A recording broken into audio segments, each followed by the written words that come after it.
Olá, desejo uma feliz semana para você. Você pode estar se perguntando, será que o Leandro está voltando com o estudo da lição da escola sabatina? É exatamente isso. Eu passei aí um trimestre descansando e eu até vou ser sincero para você, eu até pensei que não voltaria mais a apresentar esta lição. Como eu falei para vocês quando eu me despedi, diríamos assim, também da internet, eu fiquei mais de 20 anos apresentando lições da Bíblia no rádio. Hoje eu já não estou mais na Rádio Novo Tempo apresentando lições da Bíblia, apresento na Mira da Verdade nas versões em português e espanhol. E depois, obviamente, chega um momento que você cansa, mas passei durante um trimestre aí sem apresentar, sem ter de estudar com compromisso, de apresentar, e obviamente me senti mais descansado. Então eu decidi voltarmos ao estudo da lição. Para você que é um irmão evangélico, católico, a lição da escola sabatina seria algo parecido com o método da lição da escola dominical, apresentada, obviamente, abordando outros temas nas igrejas evangélicas. Em relação aos nossos irmãos católicos, a lição da escola sabatina equivaleria, em parte, às reuniões em grupos de estudo, para estudar a doutrina católica ou a Bíblia e tudo mais, tá?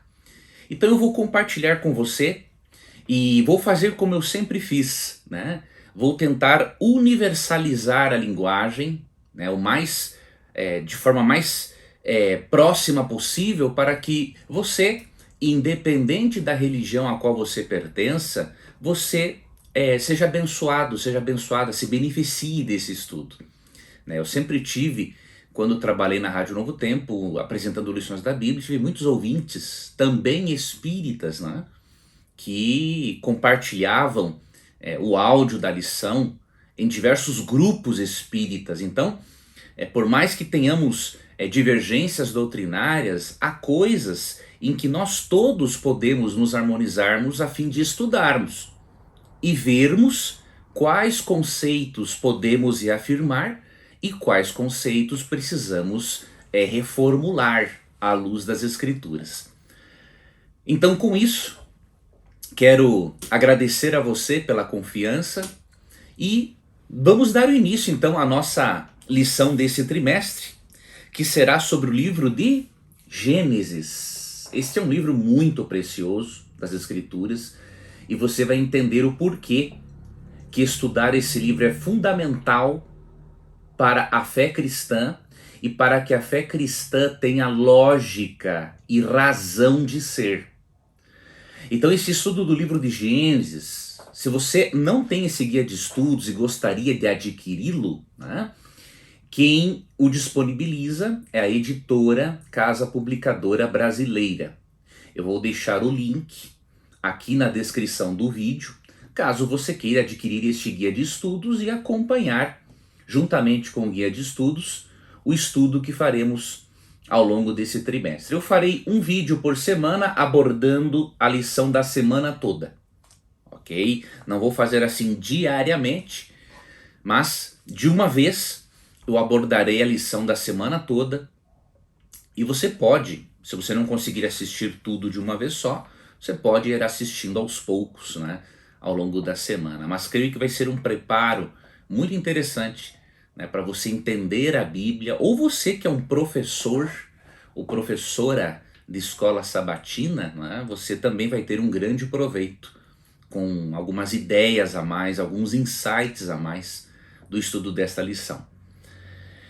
E a lição número 1, ela fala da criação. Não sei se você está vendo aqui o título, a criação. E é assim que Gênesis começa, Gênesis começa falando da origem de todas as coisas. A palavra Gênesis significa origem, E este livro tem este nome porque ele trata da origem de todas as coisas. Quando começa o relato do Gênesis dizendo assim, no princípio criou Deus os céus e a terra, no princípio, a palavra hebraica que aparece ali é a palavra Bereshit, né? Que significa no princípio, né? Então Gênesis também tem a ver com isto, com o começo de todas as coisas, a origem de todas as coisas, já pelo termo hebraico que inicia o relato da criação. Tá? Existem muitas discussões, né, se Gênesis é literal ou simbólico. No momento eu não vou entrar nessas discussões a fundo, mas eu vou demonstrar para você que a Bíblia, em hipótese alguma, levanta a possibilidade de Gênesis ser simbólico. Tá? E eu vou depois demonstrar o porquê. O porquê desta impossibilidade de Gênesis ser simbólico. Você vai perceber que se Gênesis for simbólico, não existe fé cristã.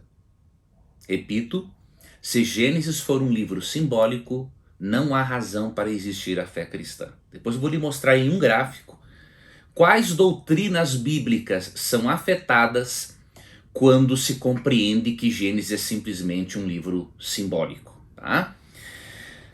Antes eu queria começar mostrando para você alguns slides para nós refletirmos em algumas coisas, né, do ponto de vista também filosófico. No primeiro slide você está vendo uma pergunta. Tá? Por que existe algo ao invés do nada?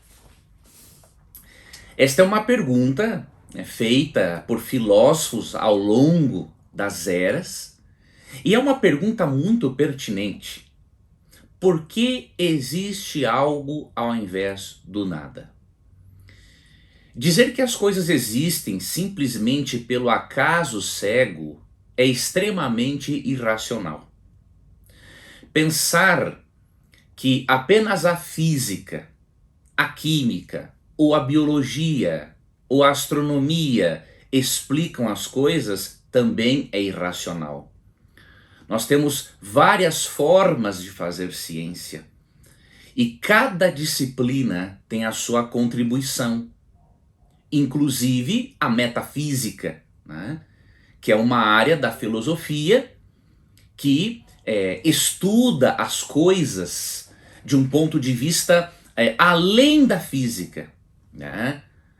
As leis da física que nós temos, né, não significa que não existam mais leis a serem descobertas pelo ser humano, que não existam mais leis criadas por Deus. Então, por que existe algo ao invés do nada? Esta pergunta, se você analisar, ela vai levar você, pelo menos, a cogitar a existência de um planejador inteligente. Né? Se eu disser para você, por exemplo, que um aparelho celular, né, surgiu do nada, né, explodiu uma fábrica, né, simplesmente explodiu uma fábrica e todas as pecinhas, né, e programas e aplicativos reuniram-se a esse celular e formaram esse celular. Com razão você vai dizer que eu não bato bem da cabeça. Né? O universo, ele é muito, infinitamente mais complexo que um celular. Né? Então, é interessante o ser humano, não é? 2 Coríntios 4,4 diz que Satanás cegou as pessoas. E é verdade. As pessoas não creem que um celular pode surgir do acaso, mas creem que o universo, com toda a complexidade, com todas as leis da física, da química, da matemática envolvidas, é o acaso. Simplesmente resultado do acaso. Eu, sinceramente, eu não tenho fé suficiente para crer nisso. Eu, para ser sincero, sem nenhum sarcasmo, eu creio que o ateu é um homem de grande fé. O ateu é um homem de grande fé porque ele consegue crer que o nada pode fazer surgir alguma coisa. Então, o ateu é um homem de grande fé. Obviamente, a fé está direcionada para o lado errado. Mas que o ateu é um homem de grande fé, isso não dá para negar. Né? Tem que ter mais fé para ser ateu e crer que o nada pode criar alguma coisa do que para ser um cristão ou um religioso e crer, né, que um ser, ou alguns preferem uma mente inteligente, criou, planejou todas as coisas. Tá? Então, quando nós percebemos que existe algo ao invés do nada, se nós pararmos para refletirmos nessa pergunta, a Bíblia, obviamente, é que vai nos ajudar a encontrarmos essa resposta. Nós podemos conhecer a Deus pela natureza, como diz Romanos 1:20, podemos conhecer a Deus pela lei moral implantada em nosso coração, como diz Romanos 2:14 e 15, mas estas formas de revelação, elas são insuficientes. Nós precisamos também, não só da revelação geral, que é a revelação de Deus por meio da natureza, por meio da lei moral, mas precisamos também da revelação especial. Né? Precisamos de uma revelação além. Precisamos da Bíblia e precisamos da pessoa de Jesus Cristo. Tá? E para nós respondermos esta pergunta, por que existe algo ao invés do nada, muitos filósofos cristãos têm feito uso de um argumento chamado argumento Kalam. Que argumento é este? Este é um argumento muito interessante. Você está vendo aí na tela, do árabe, Kalam significa teologia medieval. E este argumento foi formulado primeiramente por Al-Ghazali, um teólogo muçulmano lá no século XII.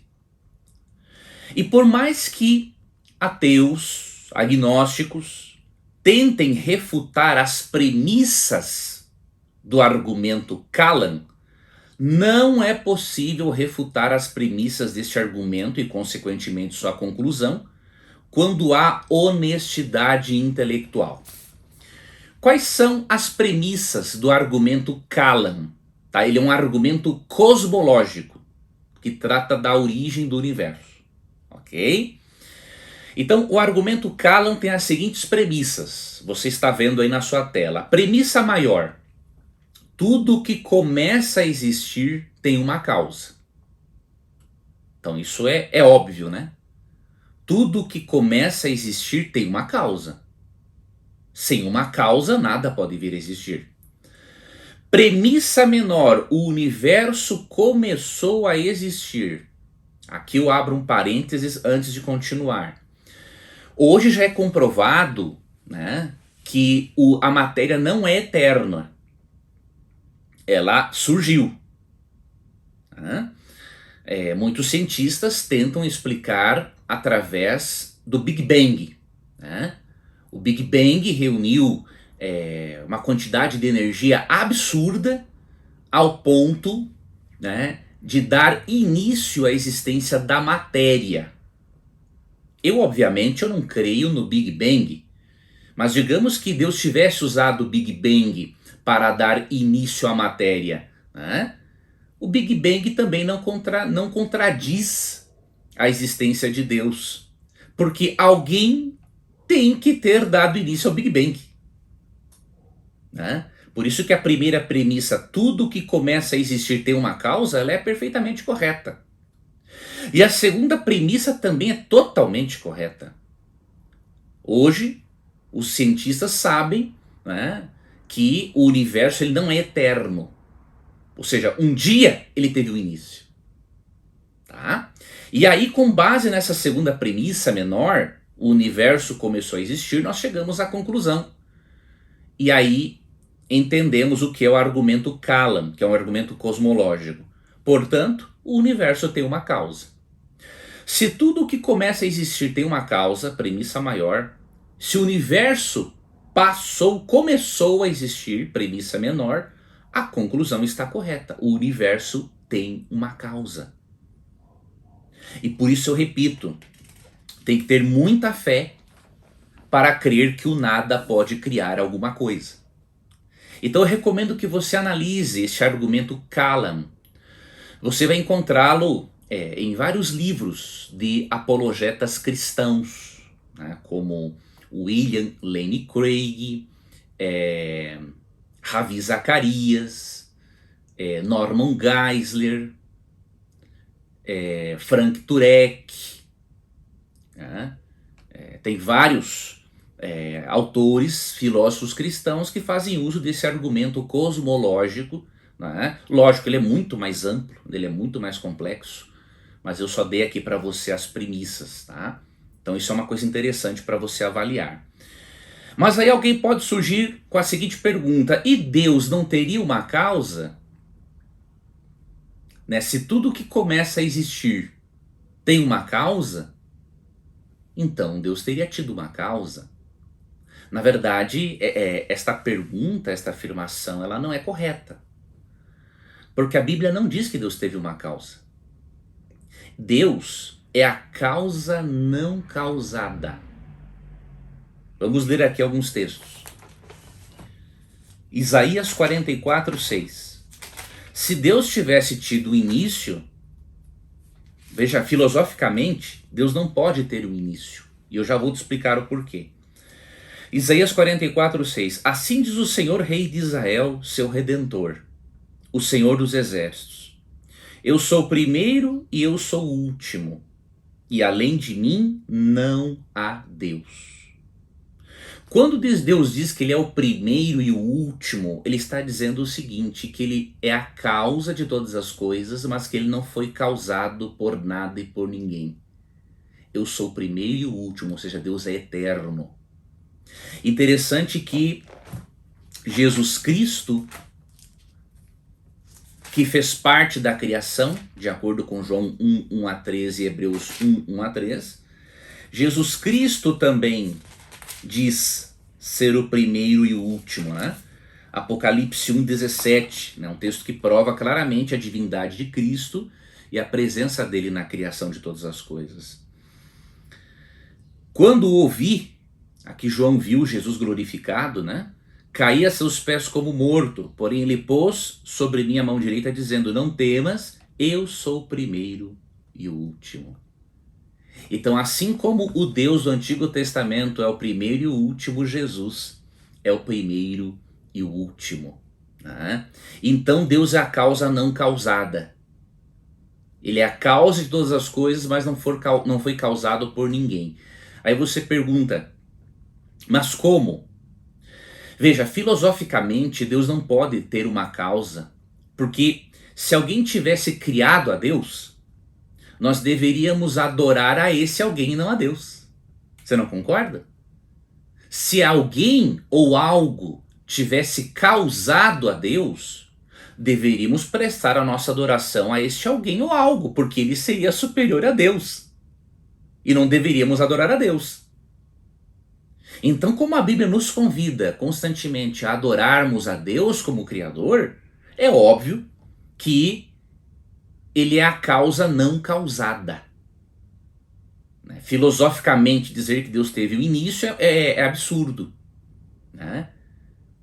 Por quê? Porque se alguém tivesse criado a Deus, nós deveríamos reverenciar, não é? E adorar a esse alguém, não a Deus. Mas também você pode perguntar o seguinte, Leandro, mas como que Deus sempre existiu? Aí é uma questão que a nossa mente não está apta para responder. O fato de nós não termos a resposta não significa que ela não exista. Simplesmente significa que a nossa mente não está apta para compreender isso. Uma vez eu assisti um filme, né, sobre mitologia, e eu achei muito interessante a afirmação, né, do chamado Deus da sabedoria. Alguém perguntou para ele assim, como que você sempre existiu? Sabe o que o ator disse, né, assim, sendo o suposto Deus da sabedoria, né? Ele disse assim, se eu tentar explicar isso para você, o seu cérebro vai derreter e vai sair pelos ouvidos. Ou seja, o ser humano não tem ainda uma mente habilitada, capacitada para entender a eternidade de Deus. O que nós precisamos fazer é aceitá-la por fazer parte da revelação especial de Deus, que é a Bíblia. Agora, quando você e eu formos glorificados, de acordo com 1 Coríntios 15, quando o nosso corpo e a nossa mente forem transformados e libertos da natureza pecaminosa que nos limita, aí, pessoalmente, Deus nos esclarecerá este mistério. Então não queira primeiro entender para depois crer. É importante primeiro entender para depois crer. Nós somos seres racionais, mas neste aspecto, como Deus sempre existiu, primeiro creia para depois entender na eternidade. Porque se você não crer em Deus, não aceitar a Cristo como Salvador, você não vai estar na eternidade para obter essa resposta. Não é? Por isso, queridos, esse texto de Hebreus 1, 1 a 3, ele é totalmente verdadeiro em sua afirmação. Eu vou ler aqui na Nova Versão Transformadora, que diz assim: por muito tempo, Deus falou várias vezes e de diversas maneiras a nossos antepassados por meio dos profetas. E agora, nesses últimos dias, ele nos falou por meio do Filho, o qual ele designou como herdeiro de todas as coisas e por meio de quem criou o universo. O Filho irradia a glória de Deus, expressa de forma exata o que Deus é, e com sua palavra poderosa sustenta todas as coisas. Depois de nos purificar de nossos pecados, sentou-se no lugar de honra à direita de Deus, do Deus majestoso no céu. Aqui nós vemos que Deus o Pai e obviamente o Espírito Santo também, como lemos em Gênesis 1:2, por meio de Cristo criou todo o universo. E aqui é dito também, nesse segundo destaque do texto que você pode ver na tela, que Cristo ele expressa de forma exata o que Deus é. Ou seja, Cristo não é maior e nem menor que o Pai. Ele é Deus no mais pleno sentido. Ele só assumiu uma função diferente no plano de salvação e na criação, mas a essência divina é a mesma, né? E diz que além disso, Cristo sustenta todas as coisas. Então por que algo ao invés do nada?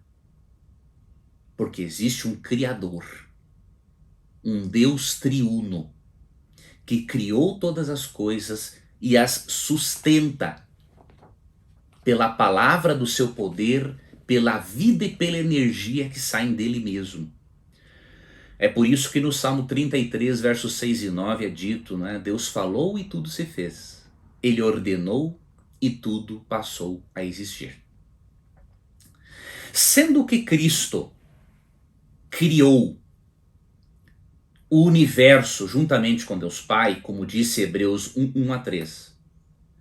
E sendo que Cristo comprovadamente é um personagem que esteve neste mundo, que existiu, eu vou lhe dar o que para mim é o maior argumento a favor da literalidade do Gênesis. Veja esse próximo slide.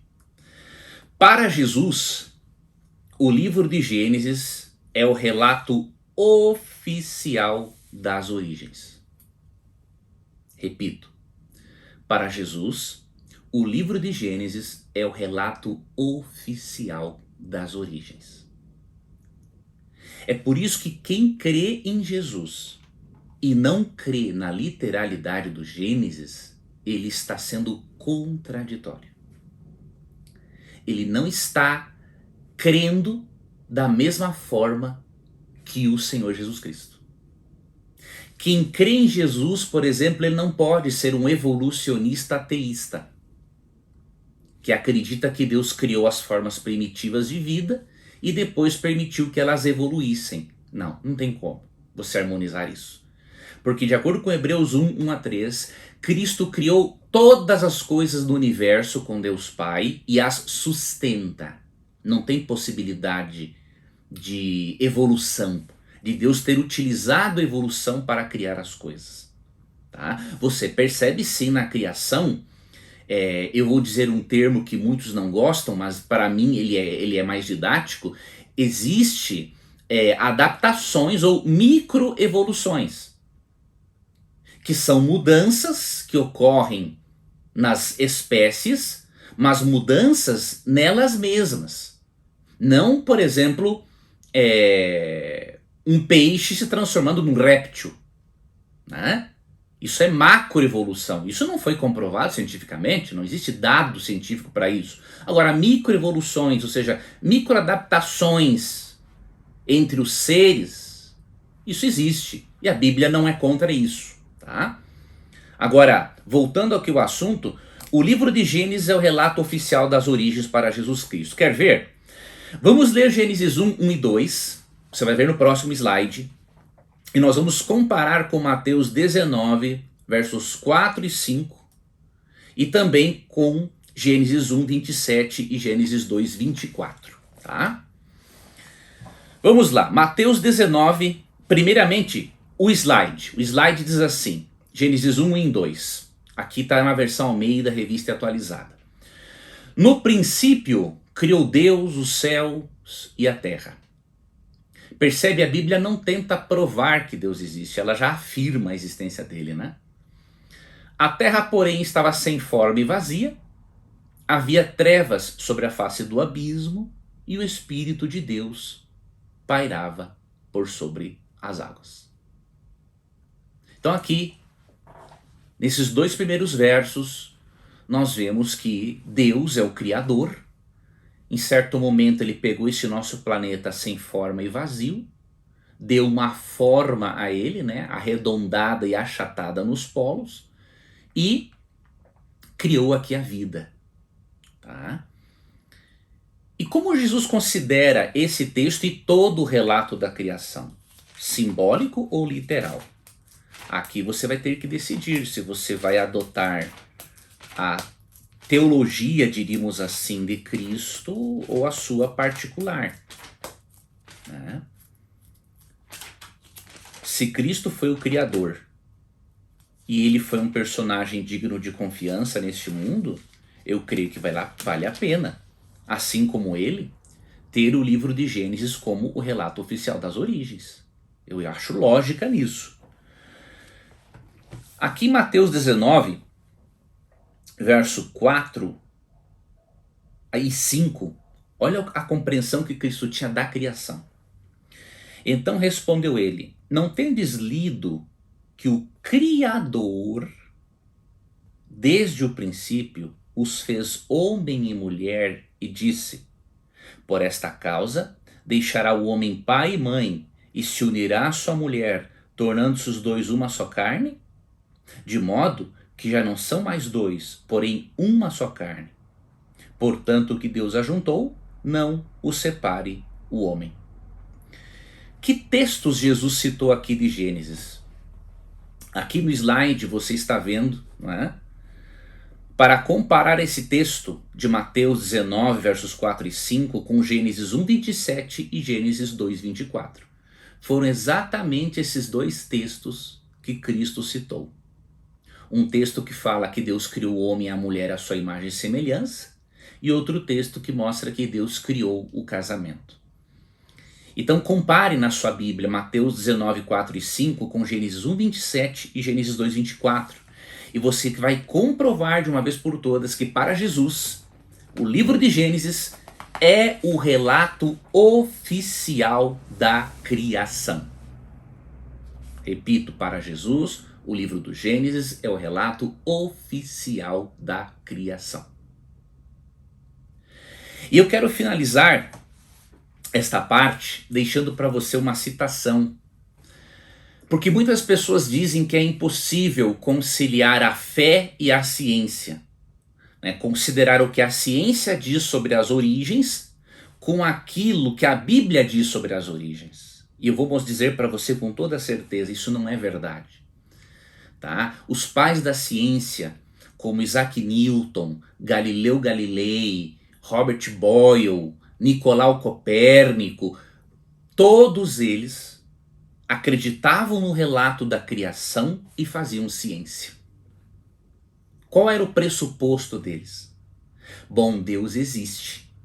Eu quero entender como, que leis ele utilizou para fazer tudo o que existe. Atualmente muitos dizem, Deus não existe. E aí usam as leis para tentar excluir Deus. Já que as leis estão presentes no universo, então não há necessidade de Deus. Mas pelo que eu me lembre, onde há uma lei tem que haver um legislador. Eu nunca vi uma lei surgir do nada, né?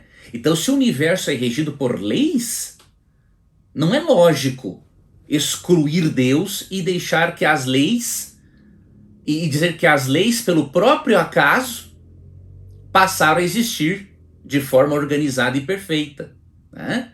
É mais lógico crermos que se existem leis, existe um legislador por trás dessas leis do universo, dessas leis da química, da física, da biologia, não é? E aí, eu quero deixar para você essa citação de James Tour, que é um nanocientista, né? E ele está totalmente certo nisso. Quem realmente estuda a religião e a ciência sabe que isso aqui é verdade. Veja o que está dito no slide, eu vou ler aqui para você. Somente um principiante que não sabe nada sobre ciência diria que a ciência descarta a fé. Se você realmente estudar a ciência, ela certamente o levará para mais perto de Deus. Olha, essa citação você tem que escrevê-la. Ele chama de principiante quem diz que a ciência descarta a fé. Não importa o título que ele tenha. O título é só um disfarce para o fato de que ele é um principiante, sim. E ele diz assim, se você realmente, né, de verdade estudar a ciência, ela certamente o levará para mais perto de Deus. E é o que acontecia com os pais da ciência. Quanto mais eles estudavam a ciência, mais certeza eles tinham da existência de Deus. Para ter criado, por exemplo, o universo com sintonia fina. Ou seja, o universo, queridos, ele é uma espécie, o planeta Terra é uma espécie de um berço preparado para receber um bebê. Vou te dar só um exemplo, né? Existem as chamadas leis antrópicas, né? Que são leis que mostram que o universo é preparado para ter vida humana, tá? O planeta Terra, na verdade. Por isso, antrópico de antropos, de ser humano, tá? Por exemplo, o planeta Júpiter, ele está estrategicamente no lugar onde ele deveria estar. Sabe por quê?